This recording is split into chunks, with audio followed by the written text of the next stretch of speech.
The league, Cathy Engelbert has an opportunity today to set a precedent. Cathy Engelbert has an opportunity today to rectify this and make a statement. And we'll see. Many people believe that Cathy Engelbert has a major opportunity to set an important precedent for the league. According to those critics, this is the moment where league leadership can demonstrate that player safety and accountability truly matter.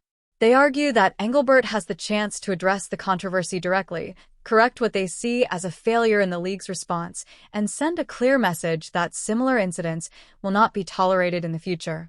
Whether she chooses to take that step or not is something fans say they will be watching very closely. Not long after the incident involving Caitlin Clark and Alyssa Thomas, Cathy Engelbert made her first public appearance. During that appearance, many fans noticed the crowd's reaction, with loud boos echoing through the arena. Some supporters even praised the home crowd for making their feelings known, arguing that it reflected the growing frustration among basketball fans.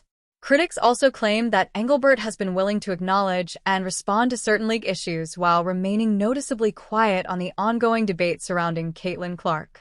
To them, that silence has only intensified the criticism and left many fans wondering why one of the biggest stories in the league has not been addressed more directly. What's going on with AT? I think first and foremost, it's absolutely unacceptable. I think as a league, as a whole, there's been so much more toxicity, racism, homophobia, straight out like nonsense, hate nonsense. And it is absolutely unacceptable.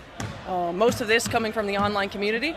Most of this, in my heart of hearts, I believe, not coming from WNBA fans, Indiana Fever fans. I believe that this is people who are using our league, using our players to further divisive agendas. It's not acceptable. Yes, we have to continue to protect our players. We've got to continue to support our players in our league. We get to play a basketball game. And AT was exactly right. We get to play a basketball game. And yes, that's going to come with criticism. Yes, that's going to come with fans and the love-hate relationship that they have with players and teams. That is going to come. But it's not hard to not be a jerk. And if you are one of these people that are online doing this, do not call yourself a WNBA fan. Credit goes to the fans in New York for making their voices heard. Throughout the event, the crowd made its feelings unmistakably clear, loudly booing Cathy Engelbert from the moment she appeared. Their reaction reflected the frustration that many fans have been expressing over the league's recent decisions and handling of several high-profile controversies.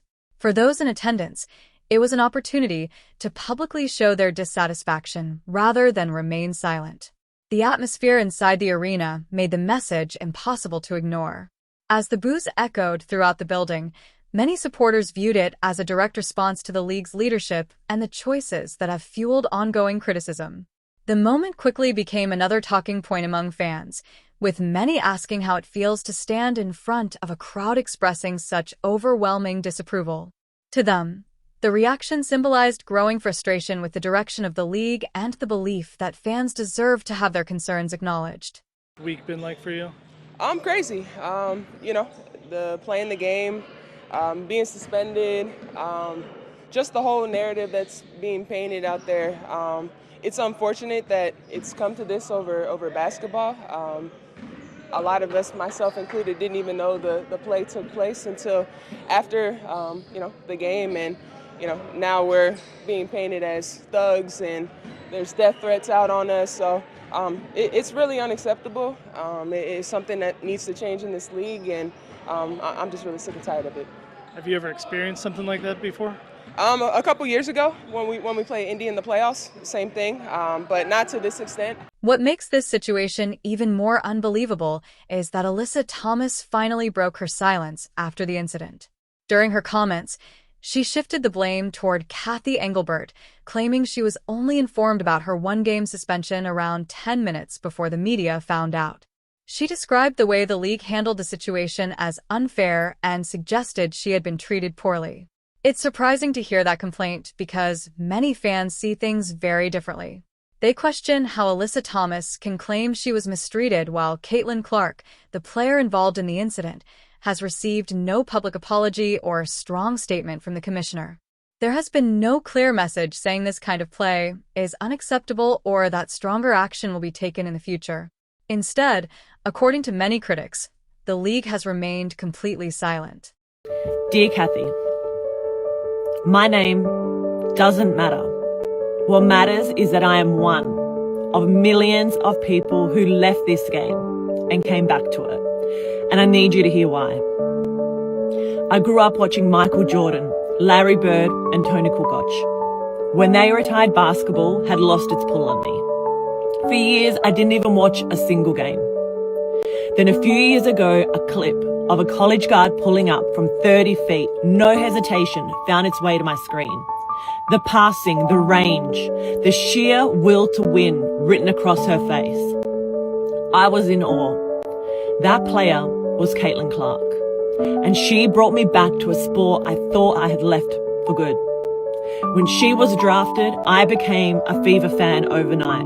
I have flown from Australia more than once, spending tens of thousands of dollars just to watch her play live. I have watched her shift the landscape of women's basketball in real time, drawing eyes, filling arenas, putting your league on networks and front pages it had never reached before. As a woman who has built her own career on the belief that lifting one person up lifts everyone around them, I could never understand the resistance she met. A rising tide lifts all boats.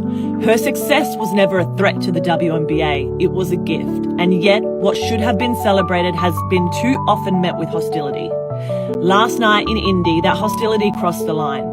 Coach Steph White said, and called it exactly for what it was: egregious, utterly disrespectful, crazy and dangerous. She pointed out that the league had been warned about exactly this kind of physicality 2 nights earlier, and yet it happened anyway. Credit to the New York Liberty fans who made their feelings known. Many of them clearly understood the controversy surrounding the league and weren't shy about expressing their frustration with Cathy Engelbert. Over the past week, following the incident involving Caitlin Clark and Alyssa Thomas, social media, especially X, has been flooded with criticism directed at the commissioner, the league, and the officiating. Many fans expected Engelbert to address the growing controversy publicly, but they feel that never happened. When Engelbert appeared at the New York Liberty event to present a trophy, some believed it was the perfect opportunity to acknowledge the situation or at least reassure fans that the league was taking their concerns seriously. Instead, from the perspective of many critics, nothing was said about the controversy, player safety, or possible changes moving forward.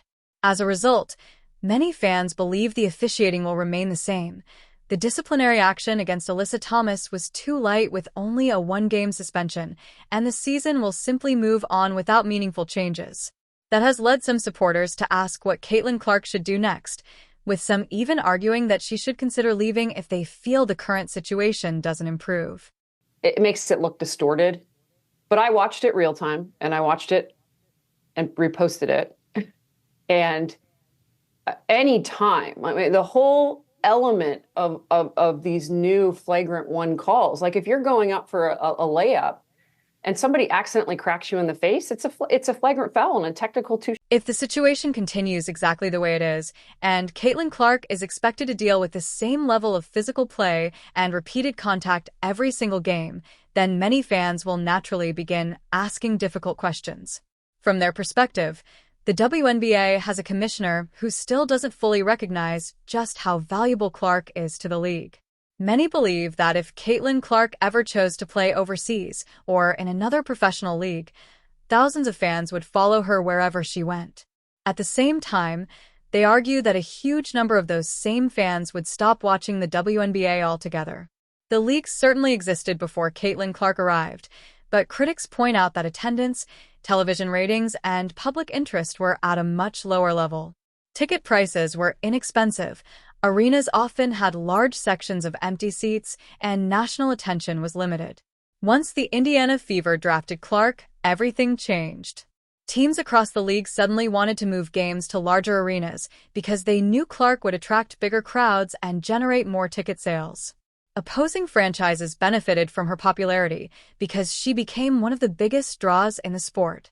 That is why many fans believe the league should be doing everything possible to promote and protect its biggest star. Instead, critics argue that the opportunity has not been fully embraced, leaving many to wonder how the WNBA can continue growing if, in their view, its most recognizable player is not receiving the support and attention she deserves from league leadership. Now, did Caitlin Clark know that? Did Caitlin Clark know that Cathy thinks that she should be grateful to her that she's able to make this money outside of the court? Because that's absolutely insane.